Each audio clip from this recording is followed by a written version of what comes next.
একটা ভয়ঙ্কর হাদিস শোনেন, কোন ব্যক্তি যদি অন্য ব্যক্তির গুনাহ নিয়ে উপহাস করে, খোঁটা দেয়, কটাক্ষ করে, আল্লাহ পাক বলেন ওই ব্যক্তিকে দিয়ে ওই গুনাহটা না করানো পর্যন্ত তার মৌত হবে না, তার মৃত্যু হবে না। মানে আপনি আপনার ভাইয়ের কোনো গুনাহ নিয়ে খোঁটা দিচ্ছেন, কটূক্তি করতেছেন, উপহাস করছেন, মানুষের মাঝে বলে বেড়াচ্ছেন, ওই গুনাহ আল্লাহ আপনাকে দিয়ে করাবে, তারপরে আপনাকে দুনিয়া থেকে টান দিবে। কথাটা কত বড় ভয়ানক হতে পারে, হাদিসটা কত বড় ভয়ানক হতে পারে আপনি চিন্তা করেছেন? আপনি মানুষের গুনাহ নিয়ে খোঁটা দিচ্ছেন, আপনি মানুষের গুনাহ নিয়ে কটাক্ষ করছেন, আপনি মানুষের গুনাহ নিয়ে উপহাস করে বেড়াচ্ছেন, আল্লাহ আপনাকে ওই গুনাহটাকে করাবেন। রাসূল সাল্লাল্লাহু আলাইহি ওয়াসাল্লাম একজন সাহাবী মদ পান করেছিলেন। আল্লাহ রাসূল তাকে যখন মদের শাস্তি দিচ্ছিলেন, ওই সাহাবী এটা দেখে উপহাস করতেছিল এবং তাকে গুনাহগার বলে বারবার ভর্ৎসনা দিতেছিল এবং বলতেছিল সে কত বড় গুনাহ করেছে, সে কত বড় অন্যায় করেছে, মদ পান করেছে, এটা বলে বলে মানুষের কাছে প্রচার করতেছিল। আল্লাহ রাসূল তাকে ডাক দেয়া বলেন, তুমি শয়তানকে কেন সাহায্য করছো? তুমি শয়তানকে কেন সহযোগিতা করছো?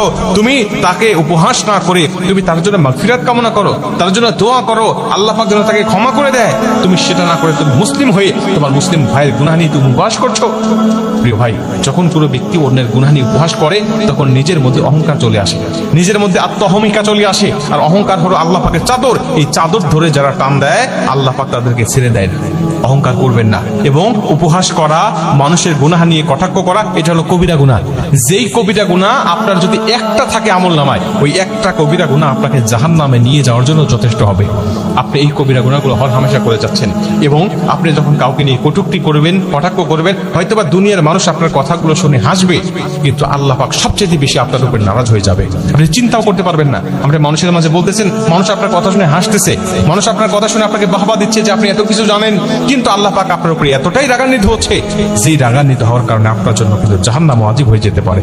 প্রিয় ভাই, এজন্য এগুলো করবেন না। কি করবেন? আপনি তার জন্য দোয়া করবেন। যখন কোনো ব্যক্তির জন্য আপনি দোয়া করেন, তখন ওই দোয়াটা আল্লাহ পাক আপনার নিজের জন্য আগে কবুল করে। দেখেন কত সুন্দর কথা। আপনি কোনো ব্যক্তির জন্য দোয়া করতেছেন, আল্লাহ আমার অমুক ভাইকে আপনি ক্ষমা করে দেন, আপনি মাফ করে দেন। আল্লাহ বলে, যা, আগে তোকে মাফ করবো, তারপরে তাকে ক্ষমা করবো। আগে তোকে ক্ষমা করবো, তারপরে তাকে ক্ষমা করবো। কেন? তুই তোর মুসলিম ভাইয়ের জন্য দোয়া করেছিস, তোকে বোনাস হিসাবে আমি আল্লাহ আগে তোকে ক্ষমা করবো, তারপরে ওকে ক্ষমা করবো।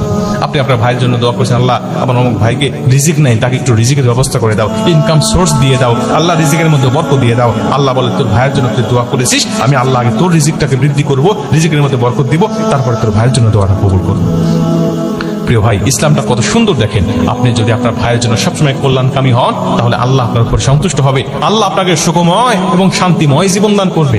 আপনি এই সুন্দর পথ ছেড়ে কেন বিপদে চলে যাবেন? আপনি এই সুন্দর ব্যবস্থা রেখে, দিন ইসলাম রেখে আপনি কেন দিন ইসলামের বাহিরে চলে যাবেন? প্রিয় ভাই, এর জন্য বলি, আল্লাহ রাসূল সাল্লাল্লাহু আলাইহি ওয়াসাল্লাম যেটা করতে বলেছেন সেটা করেন। কোনো মানুষের গুনাহ নিয়ে কটাক্ষ করেন না। কোনো অন্যায় করেছে কোনো ব্যক্তি, এলাকায় কোনো ঘটনা ঘটেছে, এটা ঢোল পিটায়েন না, মানুষের কাছে বলে বেড়ায়েন না। আপনি এটা গোপন রাখেন এবং এটা